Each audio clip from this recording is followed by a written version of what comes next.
नमस्कार, शुभ मध्याह्न। सर्वप्रथम सनराइज इंग्लिश स्कूल के ऑनलाइन क्लासेस में कक्षा 10वीं के सभी छात्र और छात्राओं का स्वागत है। आइए छात्रों, आज हम यहाँ पर कक्षा 10वीं विषय हिंदी और किताब का नाम है संचयन भाग क्रमांक 2 और पाठ का नाम है ठीक यहाँ पर सपनों के से दिन। यह हम ये पाठ को आज देखने जा रहे हैं इस वीडियो के माध्यम से। और इस पाठ के लेखक है गुरुदयाल सिंह। देखो यहाँ पर ये गुरुदयाल सपनों के से दिन गुरुदयाल सिंह इनका ये पाठ है। यहाँ पर ये लेखक दिख रहे हैं गुरुदयाल सिंह। इनका आज हम यहाँ पर पहले आपको परिचय करवा के देते हैं।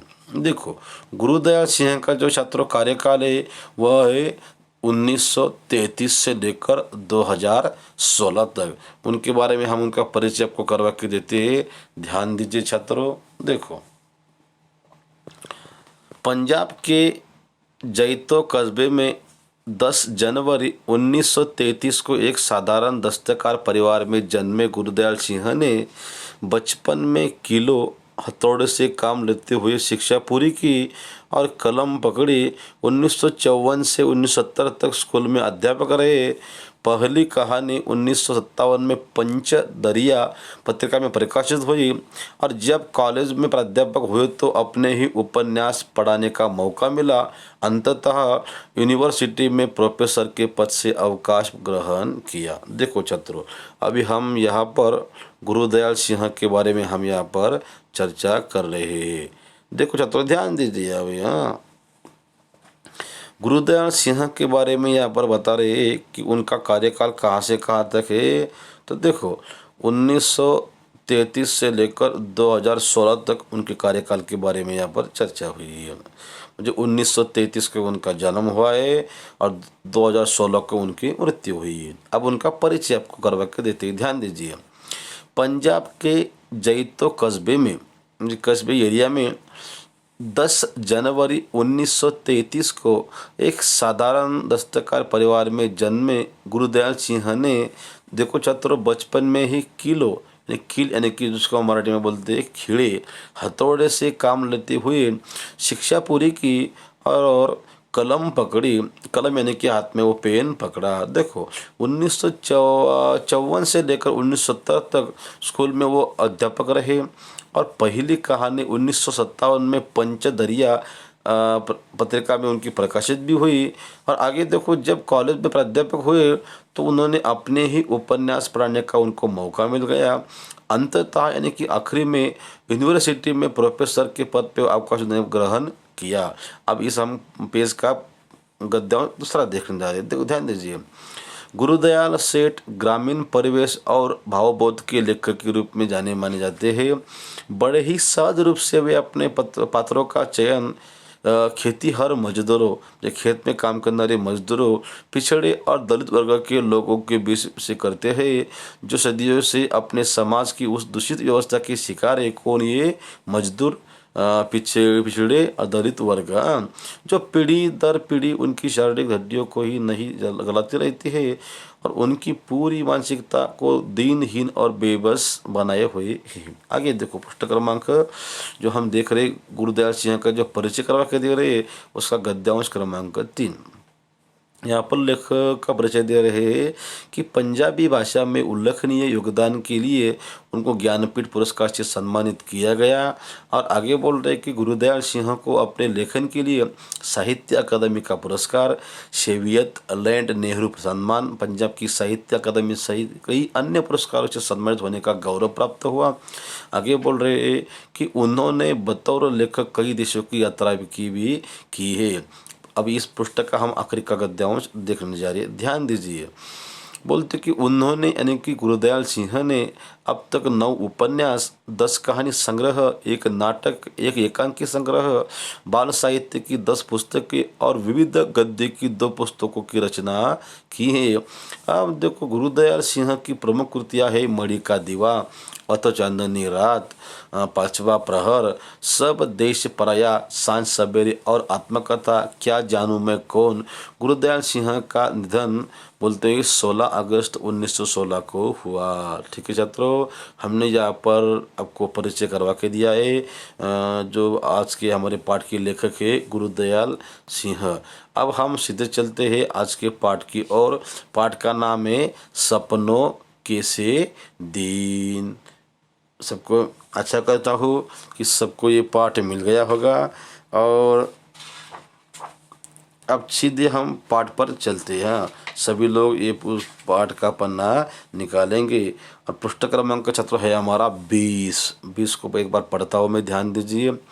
मेरे साथ खेलने वाले सभी बच्चों का हाल एक सा होता, नंगे पाँव, फटी मैली सी कच्ची और टूटे बटनों वाले कई जगह से फटे कुर्ते और बिखरे बाल।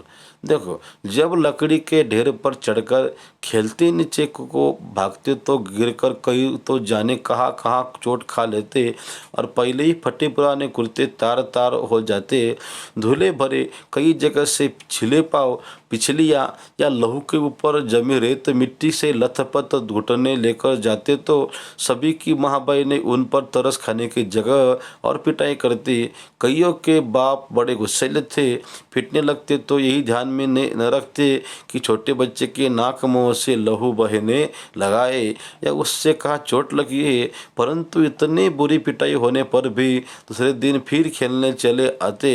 यह बात तक ठीक से समझ आई जब स्कूल अध्यापक बनने के लिए एक ट्रेनिंग करके गया और वहाँ बाल मनोविज्ञान का विषय पढ़ा। ऐसी बातों के बारे में तभी जान पाया कि बच्चों को खेलना क्यों इतना अच्छा लगता है कि बुरी तरह पिटाई होने पर भी खेलने से चले आते हैं। देखो छात्रों, गुरुदयाल सिंह का जो पाठ है सपनों के से दिन, वो हम देख रहे हैं। पृष्ठ क्रमांक चल रहा है हमारा पृष्ठ क्रमांक 20 चल रहा है। शुरुआत है गद्यांश नंबर 1, ध्यान दीजिए। लेखक बोल रहे कौन? गुरुदयाल सिंह। कि मेरे साथ खेलने वाले सभी बच्चों का हाल एक सा होता है। कैसा होता है बोलते हैं कि उनके पैरों में कोई जूता चप्पल वगैरह शूज बूट कुछ भी नहीं होता है, नंगे पाँव, फटी मैली सी कच्ची और टूटे बटन वाले कई जगह से फटे हुए जो करते होते और बिखरे हुए सब बाल। देखो, जब लकड़ी के ढेर पर चढ़कर खेलते नीचे को भागते तो गिरकर कई जाने का कहा चोट खा लेते हैं। और लेखक बोलते हैं कि पहले ही फटे पुराने कुर्ते तार तार हो जाते हैं।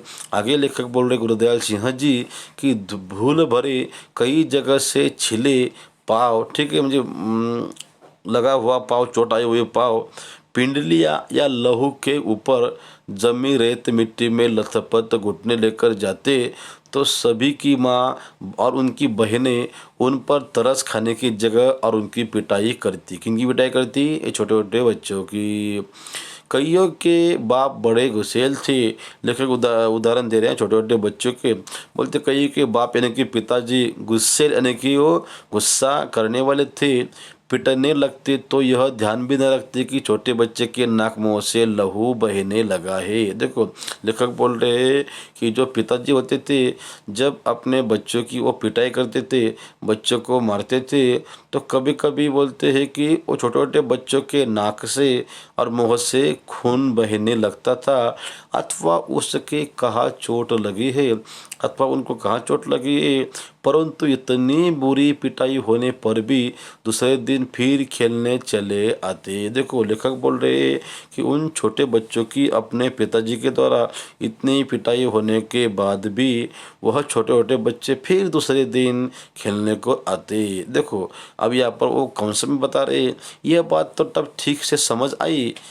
देखो, यह बात तब ठीक समझ कब से में आई कि जब ये लेखक स्कूल अध्यापक बनने के लिए एक ट्रेनिंग करने गया।